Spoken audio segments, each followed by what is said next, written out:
Hello, my name's Artemis, and it's time we took a very in-depth look at fursuits and fursuiting, something which is massively ingrained within our community, and therefore deserves quite a bit of discussion, methinks. And by that, of course, we mean that instead of, making it into one boring-ass fucking video, which is about half an hour long, just so we get all of the information across, we're actually going to split it up into several different installments that specialise, so that it might be just a little bit more entertaining, hopefully. Which in layman's terms means we're stretching it out for a couple of weeks to really, milk this subject for all it's worth. Not even gonna lie about it, yeah. But that leads us to our first little instalment in this big guide to fursuiting, styles and characterization. Let's get into it.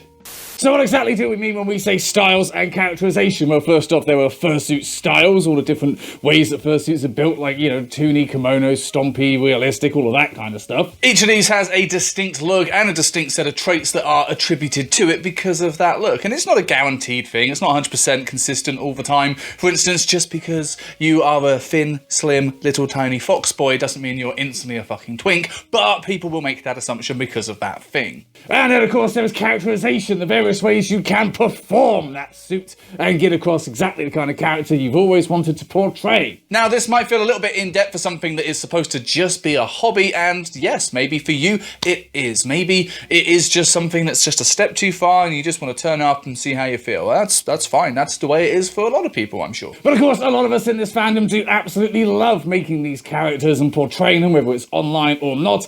And considering you could be pouring a very significant financial investment into this suit, it's worth considering what exactly you want to get out of it before you do so. And that's exactly what we're going to be getting into, starting off with Fursuit Styles. Stole that segue. Okay then, shall we actually take a look at some of the fursuit styles that are on offer? No? Oh, well, alright then I guess just stop watching here then, because that's exactly what we're about to do. Okay, starting off strong, we are talking about the stereotypical furry design. You all know the one I'm talking about. We're talking about anthropomorphized and toony. We're talking about accentuated features such as big puffy paws, big swooshy tails, and the kind of toony eyes that make you look and go, damn, that's cute as fuck. This is the style you go for when you're not looking for some unique spicy flavour. No, you want the old faithful. You want the design that has stood the test of time and lets you live that furry lifestyle that you crave.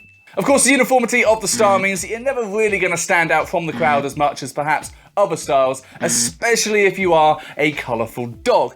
But this is the benchmark right here, and that is why we love it.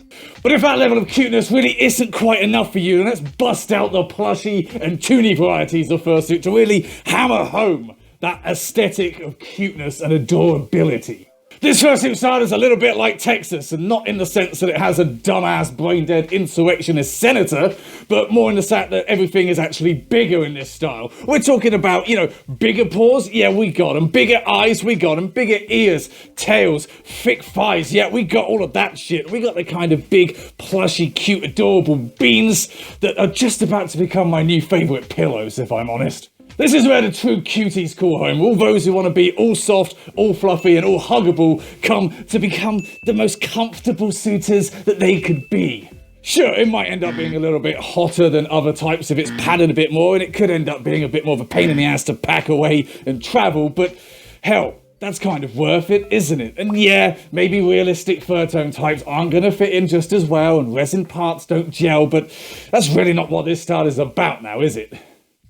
But scaling things back from the kind of suits that are essentially just walking fucking pillows, we've got the gnarly badasses that are realistic suits. Throw all of that cuddly shit out the window with this style, quite frankly, because we're talking about anatomical closeness, realistic fur tones that aren't really seen in a whole lot of other styles, and a species specificness that looks so goddamn authentic it's about to turn me into Shane Madej and tell this goat man to get the fuck off my bridge because I own it now. This style isn't looking for plushness and cutability. No, we're looking at resin styles. We're looking at airbrushing, which is just its own ass art form that really brings out those patterns. And we're looking at the kind of realism that just strikes you right in the face like a slap, but not a bad slap, like a good slap, like from your dom. So what, maybe it is going to be a bit heavier, maybe it is going to be a bit more fragile, and maybe it's going to run up the price a little bit more to get all of these amazing details down. When you're looking at this badass and killer, that's really not something you're going to worry about now, is it? Okay, I see you there. You kind of thinking like, hey, I want to be less adorable and soppy and basically bottom energy as all of the plushy ones, but I still want to be soft and adorable. Maybe you want to find that middle ground between the edge and the cute. Well, just as luck would have it, I have something for that. With these grumpy, grouchy suits, we are mixing in all of that good, comfortable goodness with the thick thighs, with the big maws and the smiles and the eyes and the fluff and the soft, but we're also mixing it in with a grumpy, grouchy aesthetic and an attitude as well to boot. So we're talking about the stompy boys, we're talking about the toothy boys with the big grin, we're talking about bigger ears, bigger accentuated features and tails, thicker thighs, maybe even working in some candy gore, some chopped off tails showing a bit of bone, because that does fit quite nicely. Hell, maybe even slime. It can all come together with a variety of amazing options to make it truly snarly, smiley, grumpy, grouchy and cute all at the same time. Or maybe you want something just a little bit more unique. Maybe at heart you have to admit to yourself that you're just a little bit of a weeb. In which case, we have a style specifically for you. Kimono fursuits are in a world of their own with a unique sense of style and flow that is often not seen. Typically aping that amazing Japanese anime style, they have a sort of less elongated mouth, a more rounded facial structure, and sometimes even those plastic eye covers that make you really think, damn, this is some fucking cool shit. Amazingly crafted with unique flowing lines that are often not seen in other designs of fursuit and the kind of facial expressions that again are pretty unique to themselves. We're talking bappy paws being on the menu with amazing little beans which are so amazing. We're talking about little snouts rather than elongated big maws, and we're talking about something which generally all comes together to complete this look. And yeah, it might run you a little bit more expensive, and yeah, it could be a bit more difficult to really nail this style down, but I mean, it's worth the effort, right? And don't think it's just as easy as standing there and saying, hey, this is the style that I want, you make it, because every creator has their own unique style and their own take on making things, so differences do occur there as well. Damn right, this shit can be very difficult to nail down at the best of times, but even more so when you factor in all of the different head bases, for instance, that different makers are using, which do have their benefits as well. For instance, you're going to have a better idea of what you're looking at, and their brand is more recognisable, so it does generally help you know what you can be expecting. It's not just the heads either, the hands, the tails, the feet, the bodies, all of it can change according to the style of the person who's making it. And it's just yet another consideration to make when you're looking to get this suit made, because, hey, you know, a grumpy suit by one maker is not going to look the same as a grumpy suit by another. It's so intricate. But then there is another consideration there as well, isn't there? I mean, what kind of fursuiter are you going to be? How are you going to act and perform in this fursuit once you've got it? And how many ways can I get Artemis to humiliate himself by doing examples? Alrighty then, so once you have decided on what exact kind of style you want your fursuit to be, there is another important consideration to make, and that is how you really want to act in it. Because that is a big consideration, really. Something that I don't think a lot of people really think about when they're caught up with the hype of commissioning the dream fursuit the first time is exactly what it's going to be like to suit up that first time and what you're going to do in it. Everyone sort of has a little period when they first get that suit when they just stand around a little bit fucking freaked out because they don't know how to act, because it's not something you tend to think of, really, is it? So, of course, this is the segment where we go over all of that and I try and show exactly how all of it works. This is just opinion, by the way. Don't take this as gospel. I'm not an acting coach, although I fucking should be. And of course, because there's only really one of us that can actually give examples on this and have it not look fucking freaky, Artemis is going to be the one that debases himself for all of your entertainment, and I'll just stand here talking. First up, we have silent suiting, which of course is the most accessible way of suiting, really. I think it's what a lot of people start off with, because you don't have to think about a voice, you don't have to think whether people can hear you, and you don't have to think of things to say. You can just turn up in suit and rely on the physicality of the suit itself to communicate and enjoy yourself. This does rely a little bit on having an external handler with you, as you are going to need someone around to make sure you're not, you know, bumping into people and shit, but also if people aren't quite understanding, if you're in public, you don't want to break character, it's good to have that there just as a safety net.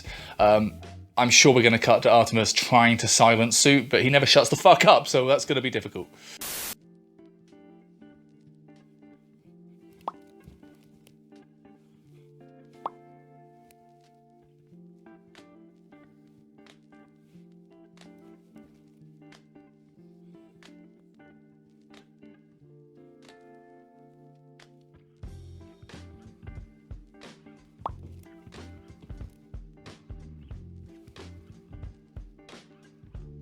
It's a great way to really feel the physicality of the suit, to feel the legs and use that whole new aesthetic and anatomy that you've got on a suit to enjoy to its fullest potential. Using, you know, if you've got wings, if you've got a tail, you've got ears, you've got big paws, you can really draw on that and you really enjoy and explore what you can do with all of that.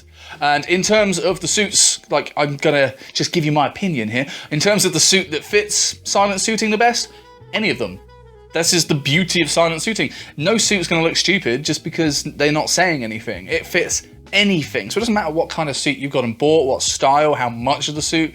It's going to still look great if you're just physically acting like miming and not speaking. It's wonderful. Everybody should start here.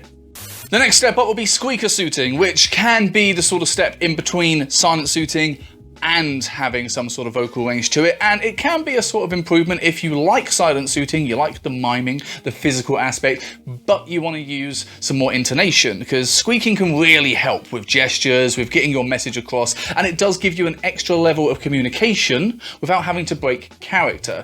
It can be tricky to master. There are certain methods of doing it, like getting a dog toy squeaker and using that in your mouth, or getting one of those reed ones, but they can be a bit tricky to try and figure out. It's a great thing. It does sort of dance on the line of being annoying and not. Depends on how you do it. Speaking of being annoying, see if Artemis can fucking do this, because I doubt it. Okay, before we start off on this one, I ain't got a goddamn squeaker because I'm not trash, so you're just gonna have to forgive me for using a prop, okay?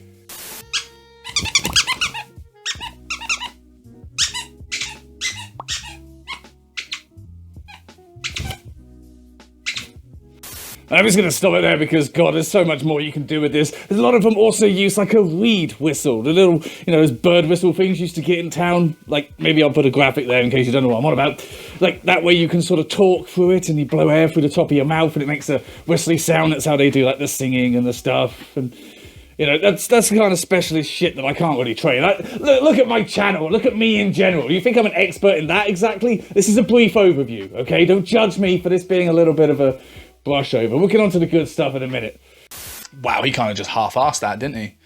But okay, I guess. As you can see, it does kind of limit itself on the border of, is this annoying, is this too much, and does this work? And now a lot of you are going to think about squeaker suiting, going to think about telephone, and she is one of the best examples of it, really, of mastering exactly, you know, getting that kind of almost speaking, chirruping effect across, and that is a really good way of showing exactly how it can be used. So just ignore our piss poor example and just go and look at some telephone videos, please. Just ignore the shit that he just came up with. In terms of the suits that I think work best with squeaking, I would say basically anything toony, anything soft. You can squeak in a Grump suit. It can still look quite good. You can use like a lower end, kind of deeper squeak if that's such a thing, or even just another noise to fill the space of a squeak, like a or something like that. That would be a bit fucked up. Don't do that. The suits I would say it doesn't really work would be like realistic. If you've got something that's really realistic, like imagine like a big, full-on, looks like it's come out of the jungle tiger mask. It's going to be a little bit weird if it's like a fucking dog squeak noise. But hey, whatever floats your boat, you might be able to make it work. Prove me wrong. And of course, there is the big one. There is using your voice, which is obviously quite a big deal and something that I think a lot of people want to do, but it can be a little bit tricky. We do have, luckily, I guess, we do have somebody here who can demonstrate because he never shuts the fuck up. He is always fucking talking. So I'm just going to hand over to him and he can just do what he fucking does. Ah, yes. Voice work. I wonder if I know a thing or two about this. Well, there was lots of different voices and styles that you can go through, and I'm just going to go through a couple of them because there are so many. These are just the common ones that can work quite well, and you might be able to get on with quite easily. So, let's get into that shit. Hi! I'm just a dog, and I talk in a high-pitched, squeaky voice. And I like to be bright and bubbly, and I have a slight American accent, and this is how I talk. And I walk around with little jittery movements because I'm like a cartoon character. And this is how I'm going to be all the time. And sometimes I say really disturbing shit, like the universe is ending and we're all going to die. And this is how I helped Spyn create his channel, and I'm totally not ripping him off. Honest. And then there's the section where you talk in like a sort of edgy and rough and humorous, sarcastic way. Do I really need to do a fucking example for this? I've done this shit for years, for God's sake. That is me. That is just me. You need an example? Go and watch some other videos. That's your example, alright? But no, for real, this one kind of encapsulates Grumps a little bit more. You can slouch and stomp around and, oh, for fuck's sake, little bit of pouting, head going like that. I'm just going to give away all my secrets here. And it kind of anticipates a little bit more with, you know, I forgot what I was going to say, but it doesn't matter because I'm grouchy and I can just stomp around. And see, you know, it works like that. It's a general sort of, oh, for fuck's sake kind of voice. It's fun. It's real fucking fun, but you need a lot of improv for it because people will test your humor on this one. Trust me. Also, get some fucking strepsils or something for your throat because, damn. This next one's going to freak people out, but let's just do it. Can't just go with your normal voice. You don't have to have a voice. You don't have to act in fursuit. You can just stand around and just be like, hello, this is Artemis. I'm a furry. I like to do video stuff on YouTube. Today we're going to talk about stuff. It doesn't need you to move around, be all that animated. You can just be someone wearing a suit. That's fine. People do that, don't they? Oh god, I'm really good at fucking voices. Alright, I can even imitate that asshole. You can even go for like accents if you're going for stuff like that. Like, hey, I'm just a furry. I like making YouTube videos. I fucking love it. Don't go for that one. Scouse is a little bit grating on the ears. But yeah, you can work in accents. You can just do a normal fucking voice. Be a normal person. It doesn't matter. Of course, you can also go with proper enunciation. You can talk with a regal aesthetic.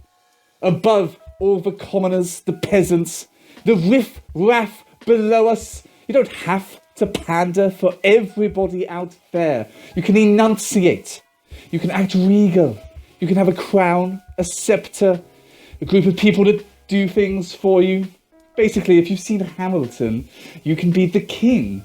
It's not a bad way to be, really, is it? And that kind of fits a lot of characters who like to be over the top. Perhaps even a lion, the king of the jungle, the pride.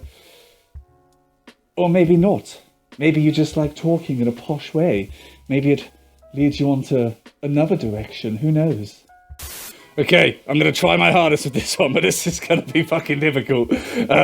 You can also go sort of dominatrix style, be a big power daddy dom, which I know is a dangerous door for me to open, but let's give that shit a go. Hey, I see you looking at me down there. I know you think you're being all cool and coy, but I know where your eyes are looking. You know, I've been standing around, I've been walking all day, and I think I could do a good paw rub. So why don't you get down onto your knees, give me exactly what I asked for. Because at the end of the day, it's not your choice anyway, is it? Oh, okay, I hope that fucking turned out because I feel filthy. We are not doing that again. I do not like doing that. That is fucking weird, but also funny. Like, really funny. And sometimes you can fluster people a lot with doing something like that. Like, get some ASMR going on with that shit. Oh, I'm gonna go take a shower, Jesus. Okay, this one's going to probably be the one that gives a lot of sound bites that I don't really want shared across the internet, but here we go. I'm a glutton for punishment and humiliation. Ooh, oh, cuddly, wuddly kind of shit, which, I guess I'm just going to have to do, aren't I? Oh, talking with a lisp. Oh, I'm just a tiny little thing that needs some huggy-wuggies, and... Okay, there's a sign there that says, and I'm quoting, Daddy's Cummies. I'm not saying that in that voice. That is dangerous. I think that's enough of a fucking example of that. Like, I'm doing no more. Sweet, holy fuck, that was almost too much. Did you have to say some of those things in that voice? Okay, I know we had to give examples, but now I'm scared. Give me a fucking Oscar for that shit, alright? Dangerous sound bites for days. I hope to God it was entertaining. But yes, we made it through and hopefully showed you a few examples of how you can portray your suit. Obviously, there are hundreds, if not thousands of different ways you can act your character. These are just but a few. So don't feel like you're going to look at it and go, oh, we didn't mention this, oh, we didn't mention that. No, if we were going to mention every single acting style, then we might as well just get each different person to come up and do it themselves, and this video will be 2 years long, because there are so many different types. You can experiment, you can mix, you can do different things with physicality, you can break each one of these down into a further little subset.